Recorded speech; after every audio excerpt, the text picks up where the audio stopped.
आज DElEd second semester के सामाजिक अध्ययन विषय के अंतर्गत हम लोग इतिहास का जो पोर्शन है उसमें अशोक के धर्म के बारे में हम आज आपको बताएंगे। जैसा कि आपको विदित है कि अशोक कलिंग विजय के पश्चात इतना द्रवित हुआ कि उसने अहिंसा का मार्ग अपना लिया था। उसके पहले वो बहुत क्रूर शासक हुआ करता था, लेकिन कलिंग में युद्ध में जब उसने देखा कि इतना बड़ा नरसंहार हुआ तो उसका मन द्रवित होकर के उसने बौद्ध धर्म को स्वीकार किया और बौद्ध धर्म के प्रचार प्रसार के लिए उसने बहुत सारे कार्य किए। मैं आज आपको अशोक के धर्म के बारे में, वो इसे धर्म कहता था और या धर्म कहें, दोनों चीज़ें एक ही हैं। तो अशोक ने धर्म के प्रचार के लिए, अपने बौद्ध धर्म के प्रचार के लिए क्या क्या किया था, उसके विषय में हम आपको कुछ बताएंगे। अशोक ने बौद्ध धर्म के प्रचार के लिए कुछ विशेष कार्य किए थे, जिनमें पहला था उसने सरसव्य विजय का परित्याग किया था। अब मैं आपको क्लियर नहीं होगा कि सरसव्य का मतलब होता है कि किसी की हिंसा करना या किसी को मार करके उसका राज्य अपहरण करना, विजित प्रदेश को अपने राज्य में मिला लेना। तो उसने ये कहा कि आज के बाद, यानी कलिंग युद्ध के पश्चात उसने ये प्रतिज्ञा ली थी कि मैं आज के बाद आगे किसी भी प्रदेश के ऊपर या किसी राज्य के ऊपर आक्रमण नहीं करूंगा और ना तो मैं कोई भी हिंसा करूंगा जिसमें लोगों के सिर कटते हों, जिसमें लोगों की जान जाती हो, किसी तरह की हिंसा होती हो। तो सरसव्य विजय का उसने परित्याग कर दिया था पूर्ण रूप से।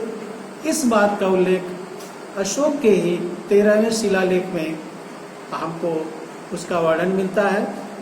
दूसरी कोशिश जो उसने अपने धर्म के प्रचार के लिए किया था वो थी धर्म यात्रा। धर्म यात्रा से आप तात्पर्य यह समझिए, जैसे पहले राजा महाराजा हुआ करते थे तो वो युद्ध काल होता था या तो फिर शांति काल होता था। तो शांति काल में वो राजा महाराजा अपने राज्य में निकलते थे, किसी यात्रा पे, किसी धार्मिक जगह पे, किसी ऐसे स्थल पे जाते थे, या कभी कभी वो जंगलों में शिकार के लिए निकला करते थे। इस तरह से वो लोग विहार यात्रा, एक तरह से विहार यात्रा करते थे अपने मनोरंजन के लिए। अपने युद्ध के अतिरिक्त जो समय होता था, शांति काल का समय होता था, उसमें वो इस तरह के कार्य किया करते थे। लेकिन अशोक ने इन विहार यात्राओं की जगह धर्म यात्रा का आयोजन किया। वह स्वयं राज्य में निकलता था और धर्म के प्रचार प्रसार के लिए, बौद्ध धर्म के प्रचार प्रसार के लिए उसने अपने स्तर से लोगों के बीच में जाकर वह स्वयं भी संभाषण करता था और अपने कर्मचारियों को, राज्य कर्मचारियों को, अपने अधीन सामंतों को, अपने सेनापति और जो भी उनके मंत्री वगैरह होते थे, उन सबको उसने इस कार्य में लगा रखा। तीसरी बात हम जब देखते हैं उसने धर्म प्रचार के लिए किया, वो किया उसने दिव्य रूपों का प्रदर्शन। दिव्य रूप जो महात्मा बुद्ध थे उनको एक ईश्वर का रूप प्रदान करते हुए उसने उनके विभिन्न रूपों की जो रूपों का वर्णन करते हुए उसने इनका भी प्रदर्शन आम जनमानस के बीच में किया।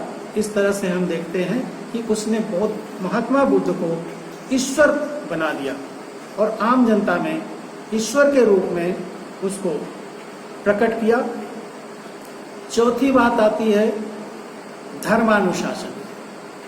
धर्मानुशासन, इसका तात्पर्य यह है कि उसने अपने राज्य में कुछ अधिकारियों की नियुक्ति की थी जो हर 5वें वर्ष विभिन्न क्षेत्रों में, राज्य के विभिन्न क्षेत्रों में जाते थे और वहां जाकर वो बौद्ध धर्म का प्रचार प्रसार और जनता के बीच इसको लोकप्रिय बनाने का प्रयास करते थे।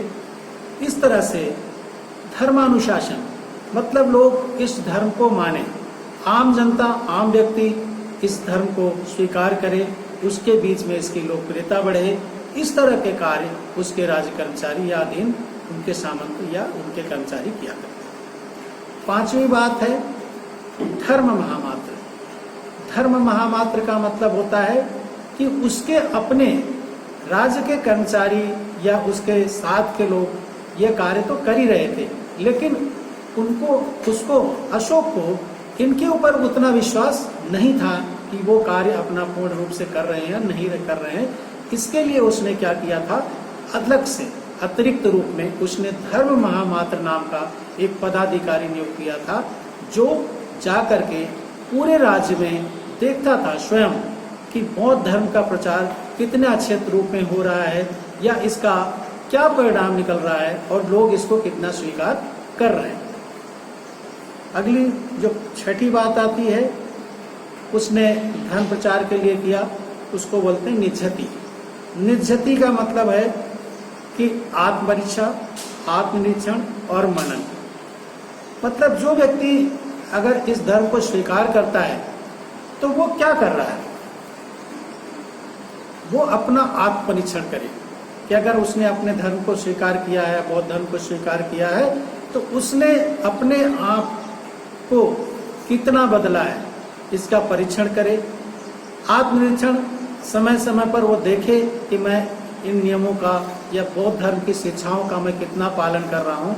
और तीसरी चीज मनन, वो मनन भी करे, अपने मन के अंदर अपनी बुद्धि से अपने मनन करे और मनन करके वो देखे कि इससे मेरा कितना विकास हो रहा है या मैं क्या प्राप्त कर रहा हूँ। 7वें स्तंभ लेख में उसने बौद्ध धर्म के प्रचार प्रसार के लिए एक शब्द प्रयोग किया जिसे धर्म श्रावण कहते हैं। धर्म श्रावण का मतलब हुआ कि स्वयं राजा समय समय पर आम जनमानस के बीच में जाता था और धर्म सभाएं करके वो धर्म संदेश देता था। बौद्ध धर्म की शिक्षाओं का, उनके संदेशों का, उनके जो भी तत्व होते थे बौद्ध धर्म के, उनके बारे में वो आम जनमानस को एक संदेश देते हुए, क्योंकि राजा जब कोई बात कहता है तो आम जनता उसको बहुत ही गंभीरता से लेती है बनिस्बत उसके कर्मचारियों या उन धर्म प्रचारकों की अपेक्षा। अगली बात आती है 8वीं, हिंसा निषेध। अशोक ने अहिंसा का मार्ग अपना रखा था, तो उसने पूरे राज्य में किसी भी इंसान की तो छोड़िए, कोई युद्ध नहीं होगा, उसके साथ साथ उसने पशु पक्षी किसी भी ऐसी चीजों को मारने पर पूर्ण प्रतिबंध लगा। इसका मतलब हिंसा निषेध, मतलब कोई भी व्यक्ति किसी पशु पक्षी या किसी भी जानवर को नहीं मार सकता था, पूर्ण रूप से अहिंसा का पालन करना होता था।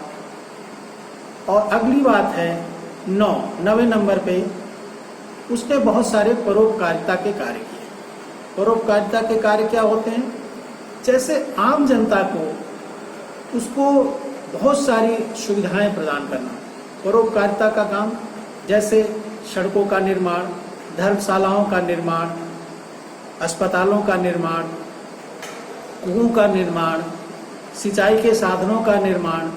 इस तरह से जो आम जनता को उसकी जरूरतों के हिसाब से उसने बहुत सारे ऐसे कार्य किए अपनी जनता के लिए जो परोपकारिता के कार्य के अंतर्गत आते थे। अगला 10वां है, उसने विदेशों में बौद्ध धर्म का प्रचार प्रसार कराया। अशोक के बारे में कहा जाता है कि उसने भारतवर्ष में बौद्ध धर्म को तो राजधर्म बना ही दिया था। राजधर्म का मतलब उस शासक का या उस राज्य का एक तरह से आधिकारिक धर्म या राजधर्म कहलाता था। उसने इसके साथ साथ भारत से बाहर विदेशों में भी इसका प्रचार प्रसार, उसने अब इसके प्रचार प्रसार के लिए अपने पुत्र महेंद्र और पुत्री संघमित्रा को श्रीलंका में भेजा था। इसी के साथ बहुत सारे धर्माचार्य और अपने राज्य के कर्मचारियों को उसने एशिया के विभिन्न देशों में या विभिन्न क्षेत्रों में धर्म प्रचार के लिए भेजा था और इस तरह से उसने बौद्ध धर्म को विदेशों में भी प्रचार करके एक अंतर्राष्ट्रीय धर्म के रूप में प्रचार प्रसार किया था। अब आते हैं अशोक के समय में ही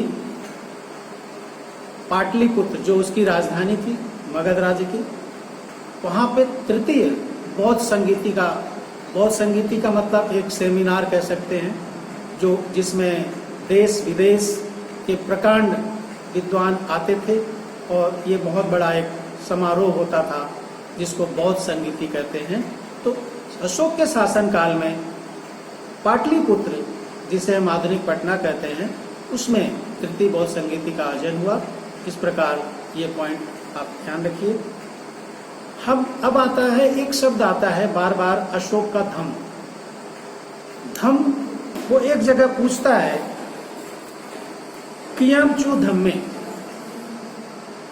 अर्थात वह स्वयं से पूछता है कि धम्म क्या है, और स्वयं इसका उत्तर देते हुए कहता है अपासिन्वे बहुकताने दयादाने सचे सोचे, अर्थात अपासिन्वे पापहीनता, बहुकथाने बहुकल्याण, दया दान, सचे मतलब सत्यता, सोचे मतलब शुद्धि। तो वह कहता है कि धम्म क्या है, तो उसका उत्तर वो देते हुए स्वयं कहता है कि धम्म वो चीज है जिसमें कोई पाप ना हो, पापहीनता होनी चाहिए। बहुकल्याण अर्थात बहुत से लोगों का जिसमें कल्याण निहित हो, इसमें दया होनी चाहिए इंसान के अंदर, एक मनुष्य के अंदर। किसके लिए? मनुष्य के प्रति नहीं, पशु पक्षियों के प्रति, पूरे जीवों के प्रति भी हमारे मन में दया होनी चाहिए। इसके अतिरिक्त दान का मतलब हम अगर जितना भी सक्षम हो सके लोगों की मदद करने के लिए, लोगों के कल्याण के लिए दान करें। तो इस तरह से उसने कहा कि दान करना चाहिए। सत्यता, उसने कहा कि अपने आचरण में व्यक्ति को सत्यता को धारण करना चाहिए। सत्यता का गुण ऐसा गुण होता है जो किसी भी व्यक्ति के लिए बहुत ही अपरिहार्य होता है, जरूरी होता है। उसके साथ साथ उसने कहा था कि शुद्धि होनी चाहिए। शुद्धि का मतलब शारीरिक मानसिक शुद्धि होनी चाहिए। शरीर को तो स्वच्छ रखो, आपके मन में जो आपके विचार हैं उसमें शुद्धि होनी चाहिए। कुविचार या कोई ऐसे विचार, हिंसक विचार हों या दूसरों को क्षति पहुंचाने वाले विचार हों, इस तरह के विचार हमारे मन में नहीं आने चाहिए। तो इस प्रकार हम देखते हैं कि अशोक का धम्म इस बात की व्याख्या करता है, जैसे उसने खुद ही पूछा था कियमचु धम्मे, तो उसने खुद ही जवाब दिया था। तो आज हमने आपको अशोक के धर्म प्रचार के बारे में बताया और अशोक का धम्म क्या है इसके बारे में बताया। आज की क्लास यहीं तक, फिर हम मिलेंगे अगली क्लास में। धन्यवाद।